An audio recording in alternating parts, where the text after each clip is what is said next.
दल,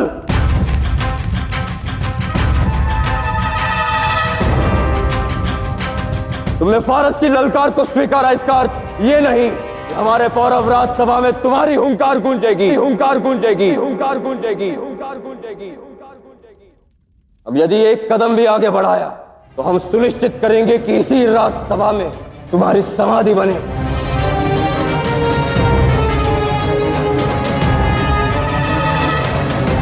इससे पहले कि हमारा क्रोध हमारे विवेक पर हावी हो जाए, चले जाओ हमारे राष्ट्र से।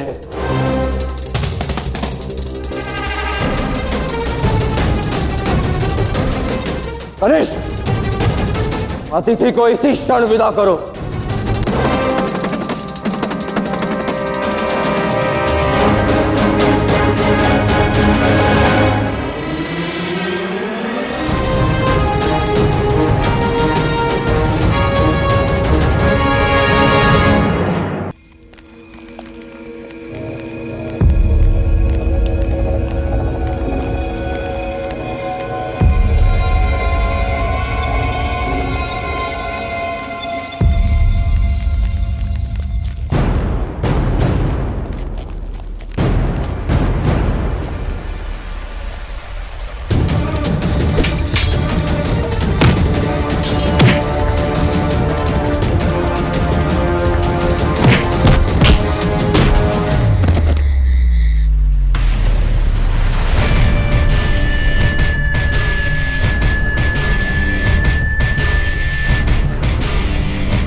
अकेला छोड़ा है? वो तुम्हारी जान बचाने के लिए पौरव राष्ट्र गया और तुम उसे ही छोड़ा है, असहाय।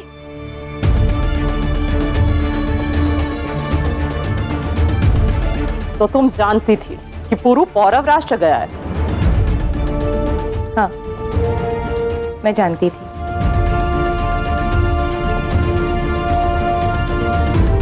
परंतु वो स्वयं नहीं गया, भाई ने उसे संदेश भेजा था वहां आने के लिए। क्योंकि वो लोग यही चाहते थे। वो लोग मुझसे दस्यु लोक का पता पूछ रहे थे। इतने दिनों तक मुझे पीड़ा दी, मेरे प्राण तक लेने पे तो लाए थे, किंतु मैंने दस्यु लोक पर कोई संकट नहीं आने दिया। और फिर उन्होंने पुरु को बुलाने की मांग की और दस्यु लोक की भलाई के लिए मैंने पुरु को संदेश भेजा।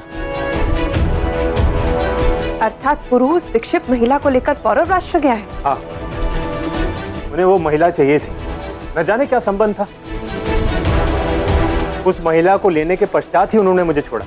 परंतु हस्ती और उसके पिता पुरु और सुमेर को ढूंढने मगध गए हैं। वो नहीं जानते पुरु पौरव राष्ट्र गया है। मगध में गए सज्जन सिंह और हस्ती को संदेशा भेजो कि वो तुरंत यहाँ लौट आए।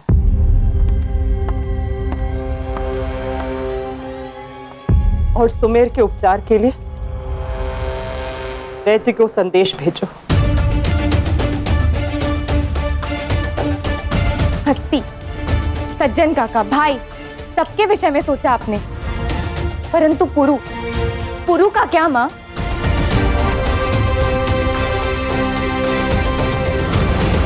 उत्तर दीजिए मां, पुरु के लिए हम क्या करने वाले हैं?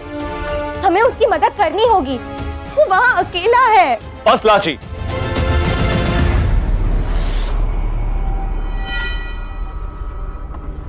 हर चयन के अपने परिणाम होते हैं।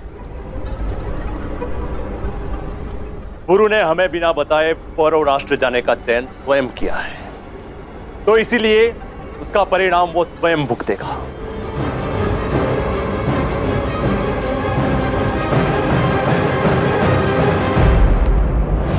पौरव राष्ट्र का मान बढ़ाने का पुरस्कार तुम्हें महाराज ने दिया, जीवन दान देकर। और युवराज पर हाथ उठाने का दंड मैं तुम्हें दे रहा हूं, तुम्हारा जीवन लेकर।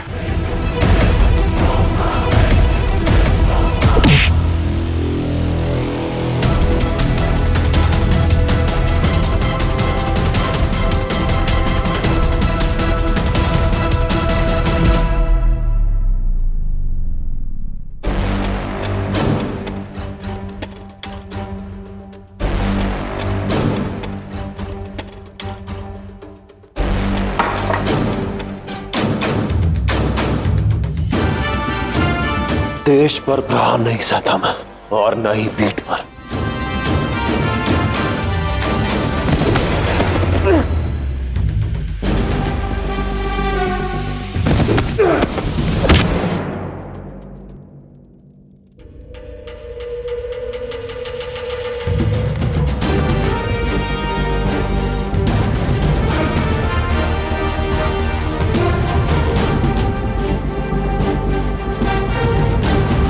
तुम्हारे हाथों मेरी मृत्यु लिखी होती तो उसी दिन हो जाती जिस दिन हम पहली बार मिले थे। खेद होता है मुझे युवराज कि रणभूमि में मुझे लड़ता देख तुम ये बात समझ नहीं पाए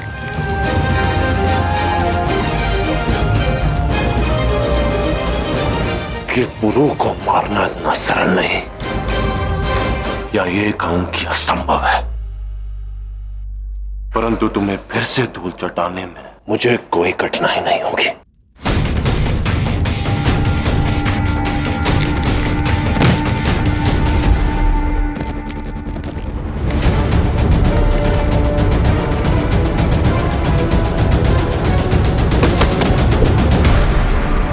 मैं यहां तुम्हें मारने के लक्ष्य से नहीं आया हूं, किसी की रक्षा करने आया हूं मैं। जाकर कह देना अपने पिता से कि पुरु कोई काम अधूरा नहीं छोड़ता।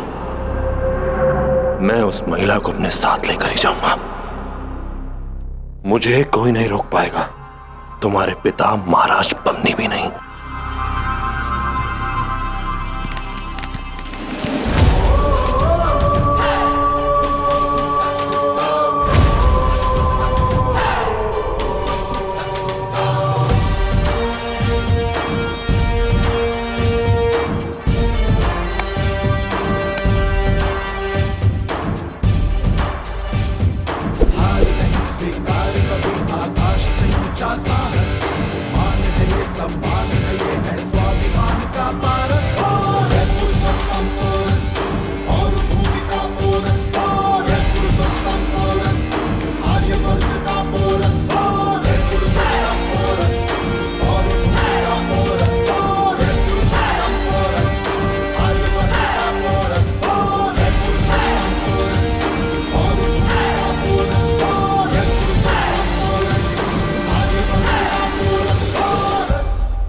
माँ, पुरु यहाँ किसी के आदेश के लिए इसलिए नहीं रुका क्योंकि उसने आपको वचन दिया था कि वो आपके पुत्र को सुरक्षित ले आएगा।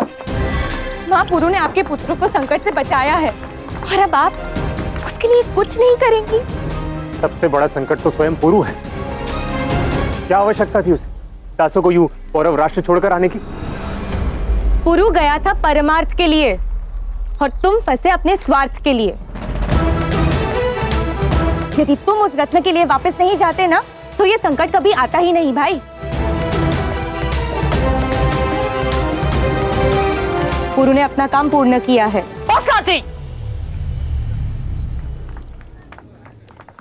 मानती हूं कि पुरु एक दस्यु है, परंतु एक दस्यु के लिए मैं अपने दस्यु प्रजा के प्राण दांव पर नहीं लगा सकती। मैं सिर्फ प्रार्थना कर सकती हूँ कि वो जहां कहीं भी हो सुरक्षित लौटा है। और मैंने पुरु से ही सीखा है कि प्रार्थना और आशा दोनों ही एक स्वप्न होते हैं, और मैं स्वप्न में नहीं, वास्तविकता में विश्वास रखती हूँ। तुम्हारे इन शब्दों का तात्पर्य क्या है लाची?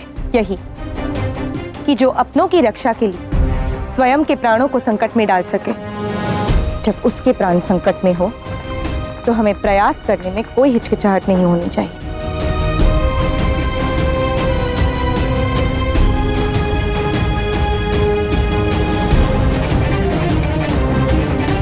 एक रानी होने के नाते आपका अधिकार है कि आप दस्यु लोक से जुड़े निर्णय लें, परंतु ये मेरा अधिकार है कि मैं व्यक्तिगत रूप से क्या चयन करती हूँ।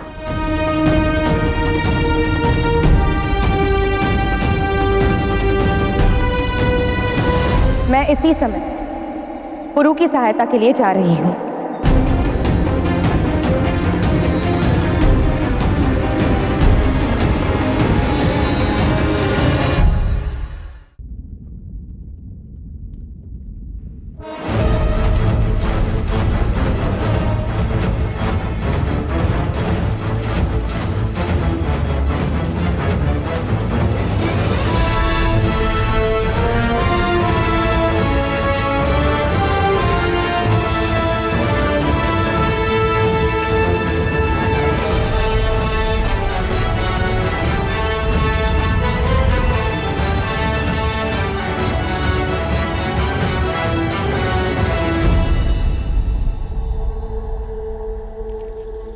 शाह फिलिप जिंदाबाद, शाह फिलिप जिंदाबाद, शाह फिलिप जिंदाबाद, शाह फिलिप जिंदाबाद।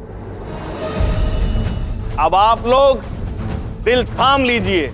अब शाह फिलिप आप लोगों के लिए एक खास ऐलान करने वाले हैं।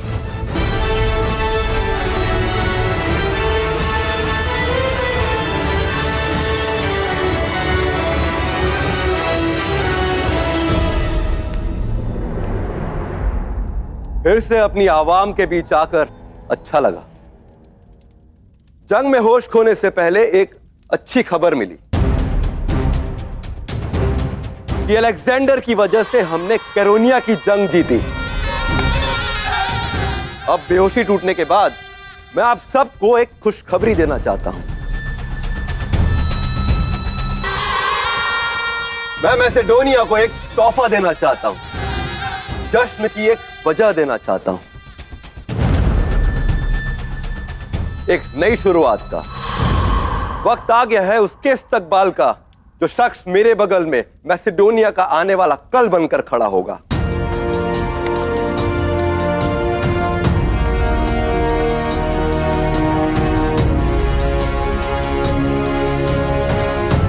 वक्त आ गया है कि मैसेडोनिया उसका दीदार करे जो मैसेडोनिया की तारीख बदल देगा।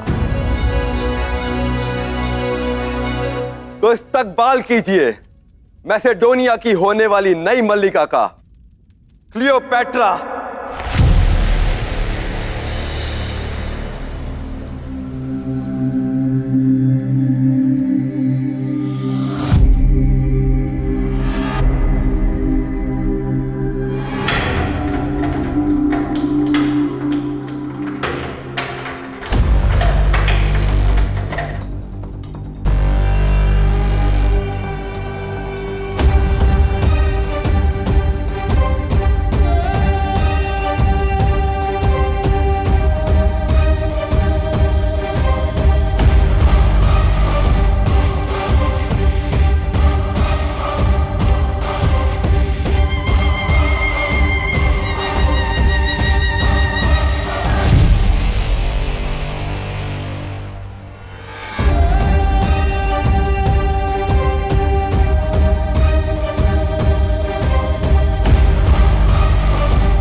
मैं एटेलस, मुझे शाह फिलिप की ओर से ऐलान करते हुए खुशी हो रही है कि शादी की रस्म आज रात पूरी होगी।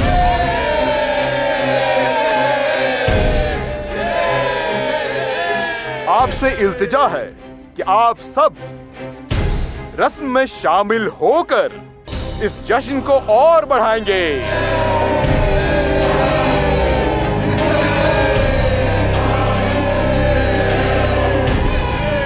और मैसेडोनिया की नई मलिका क्लियोपैट्रा का इस्तकबाल करेंगे।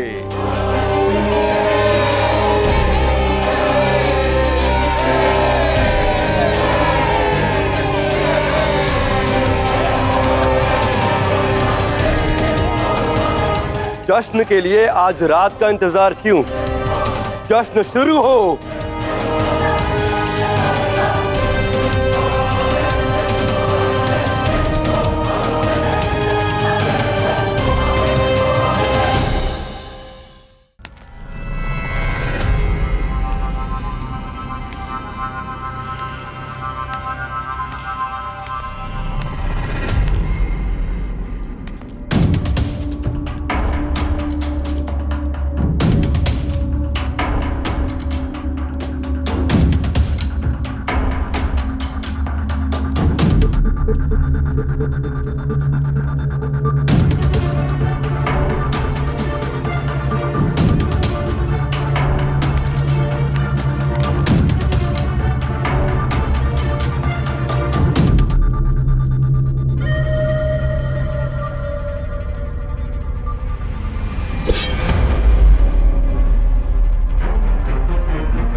फिलिप वो सच मान चुका है। वो मान चुका है कि तुम ज़्यूस की औलाद हो और तुम्हारी रगों में उसका खून नहीं है।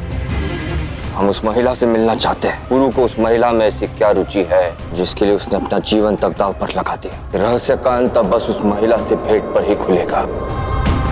बार बार हारोगी तो हार मानी जाओगी, क्योंकि मुझे जीतने की बहुत बुरी आदत है। देखते हैं, अगर तुम जीते तो जो कहोगे करूंगी। पुरु को किसी की सहायता की आवश्यकता नहीं है राजकुमारी। तुमसे क्या कार्य करवाना है सोचना पड़ेगा।